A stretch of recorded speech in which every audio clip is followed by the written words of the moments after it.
recalcitrant in how he manages this relationship, being dismissive and derisive of American ideas, and endangering America's foreign policy. You notice what he said? America's ideals.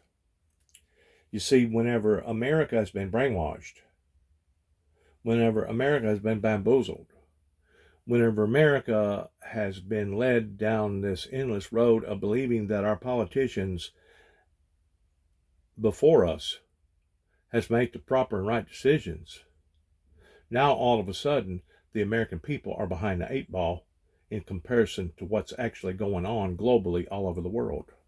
And that's the part that I'm trying to bring awareness to. And like I said, I'm not trying to be a doomsday whatever. I'm not trying to bring over awareness to the problems that we're all facing. But the bottom line is this: we are in behind the eight ball. And if we don't watch, we're going to be more than just in behind the eight ball.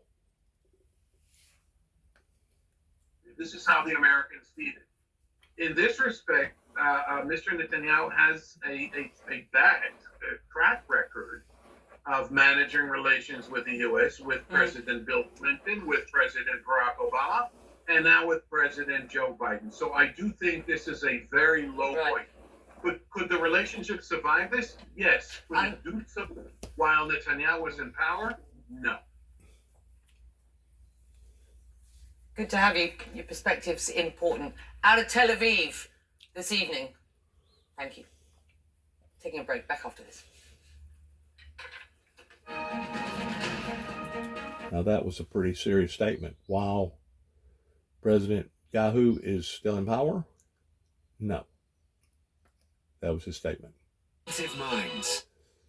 Now, whether or not, that is actual fact, I don't know. It's his opinion. But I'm going to tell you what, it looks more probable than it looks not non-probable right now at this particular point in time of what's happening over there. But then again, I don't know, because I'm not in control of those people's affairs, and I'm not going to tell them people how to run their affairs based upon their ability to defend themselves pertaining to survival issues. I'm not going to do it. Let's go and move on just a little bit more right here. I don't want to get caught up in this trial stuff. Voters see a bigger picture. I'm certainly not voting for the guy who is in court right now and who incited an insurrection and put 3 extremists on the Supreme Court, who therefore took away rights for the first time in history. So you can hear all kinds of different sides, all different kinds of opinions about all different kinds of people, which makes it that much more complex and that much more confusing in basically getting us distracted from the areas that we should be thinking about. Arriving at St. Paul's Cathedral in London, Prince Harry here to mark 10 years of the Invictus Games. Oh, there are varieties of gifts, but the same spirit.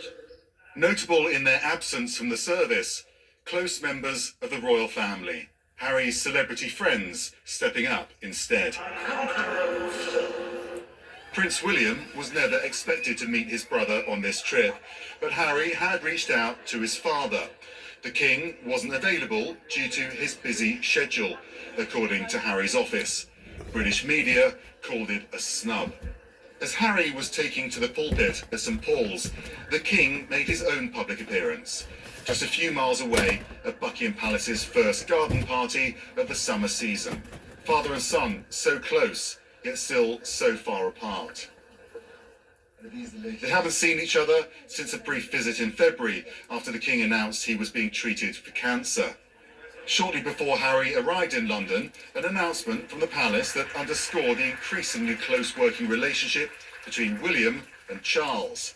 The Prince of Wales was officially being handed the Colonel-in-Chief title of Harry's former army unit.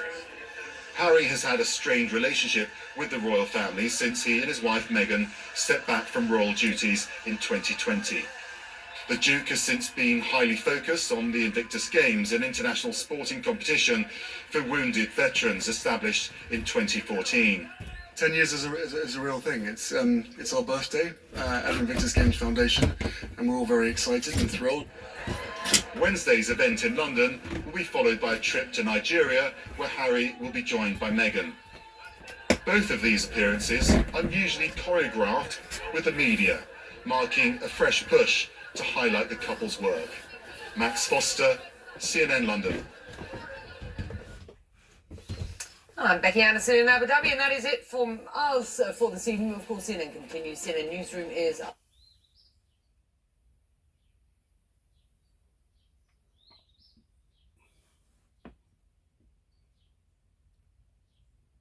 It repeatedly.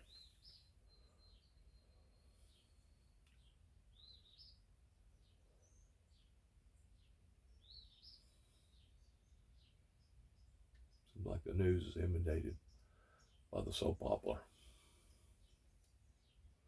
Let's back up. Been some conflicting. Let's back up. Right there. Is the prosecution getting what they need out of her? Went too far. Go forward. Well, if this ain't a tabloid scene, I don't know what is. Oh, right there. War against Hamas. Here's more of what the president told CNN's Erin Burnett. I want to ask you about something happening as we sit here and speak, and that, of course, is Israel is striking Rafah. I know that you have paused, Mr. President, shipments of 2,000-pound U.S. bombs to Israel due to concern that they could be used in any offensive on Rafah. Have those bombs, those powerful 2,000-pound bombs, been used to kill civilians in Gaza? Civilians have been killed in Gaza as a consequence of those bombs and other ways in which they go after population centers.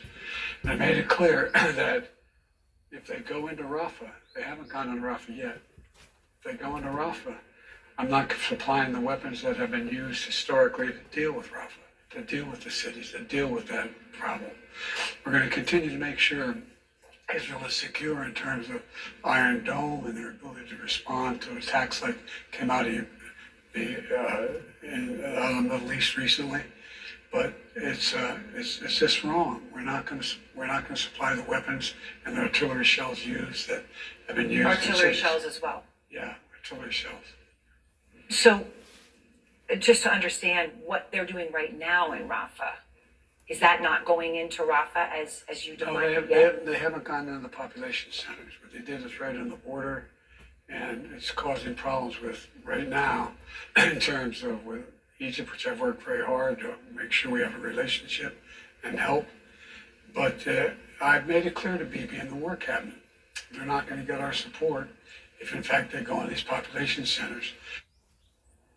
Now, the former President Donald Trump lashed out at President Biden's Israel's comments. Here's what he said heading into the Manhattan courtroom for his criminal trial today.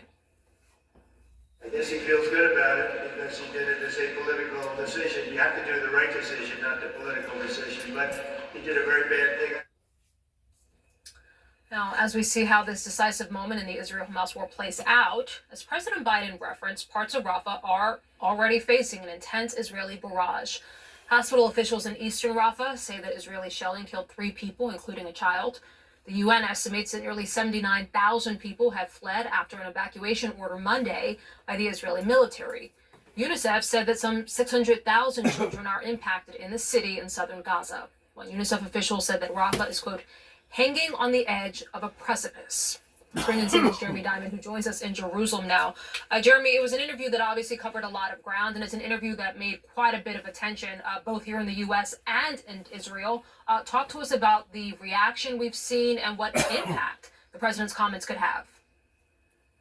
Well, there have been different reactions across the Israeli political spectrum to the comments by President Biden, but one thing is clear is that across that political spectrum, everyone agrees that this is certainly a fulcrum moment in U.S.-Israeli relations, an inflection point, certainly in the relationship between President Biden's administration and the government of Israeli Prime Minister Benjamin Netanyahu. And that's because for months now, the United States has been growing increasingly critical of Israel's handling of the war in Gaza, warning Israel to take more precautions as it relates to civilians. And ultimately, when it seemed like many of those warnings were going unheeded, President Biden making the dramatic decision to tie Israel's conduct in the war in Gaza to future U.S. Weapons shipments. Now, in terms of the reaction here, I can tell you that I've talked to multiple Israeli government officials who have said that they will not be intimidated, so to speak, by these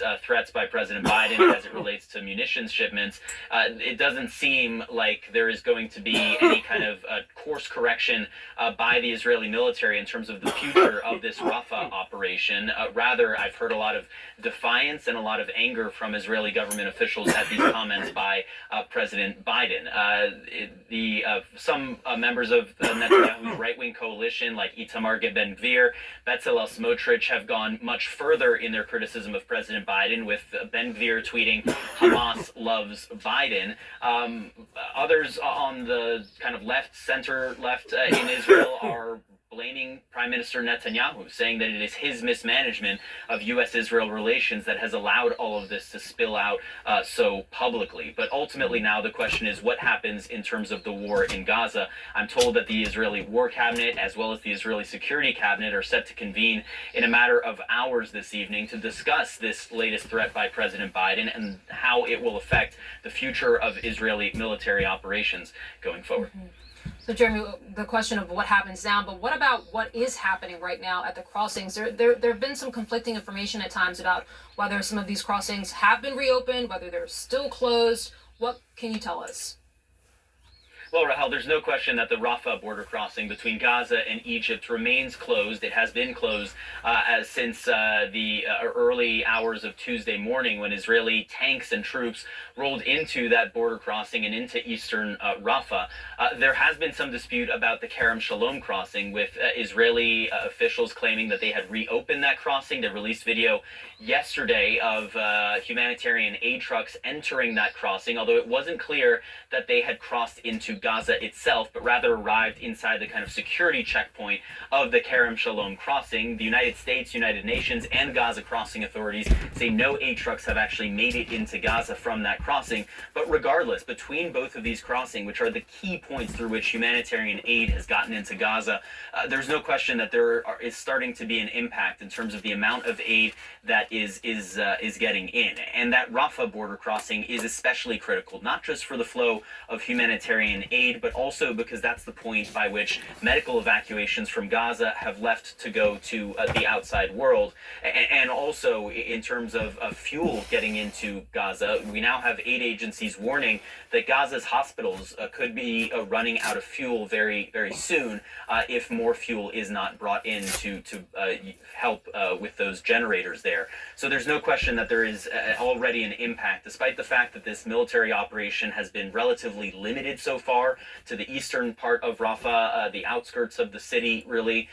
But now the question is, what will happen if the Israeli military goes into the heart of Rafah? And that is where the red line is that President Biden has talked about in terms of future munitions shipments, the population centers. The Israeli military, for its part, says that those population centers is where Hamas's 4 remaining battalions, what Prime Minister Netanyahu has described as Hamas's last bastion, that's where it lies. But of course, there are also nearly 1.4 million people currently living in very densely packed conditions, and so a lot of concern about what an Israeli military operation, a full-scale offensive, would mean in that area.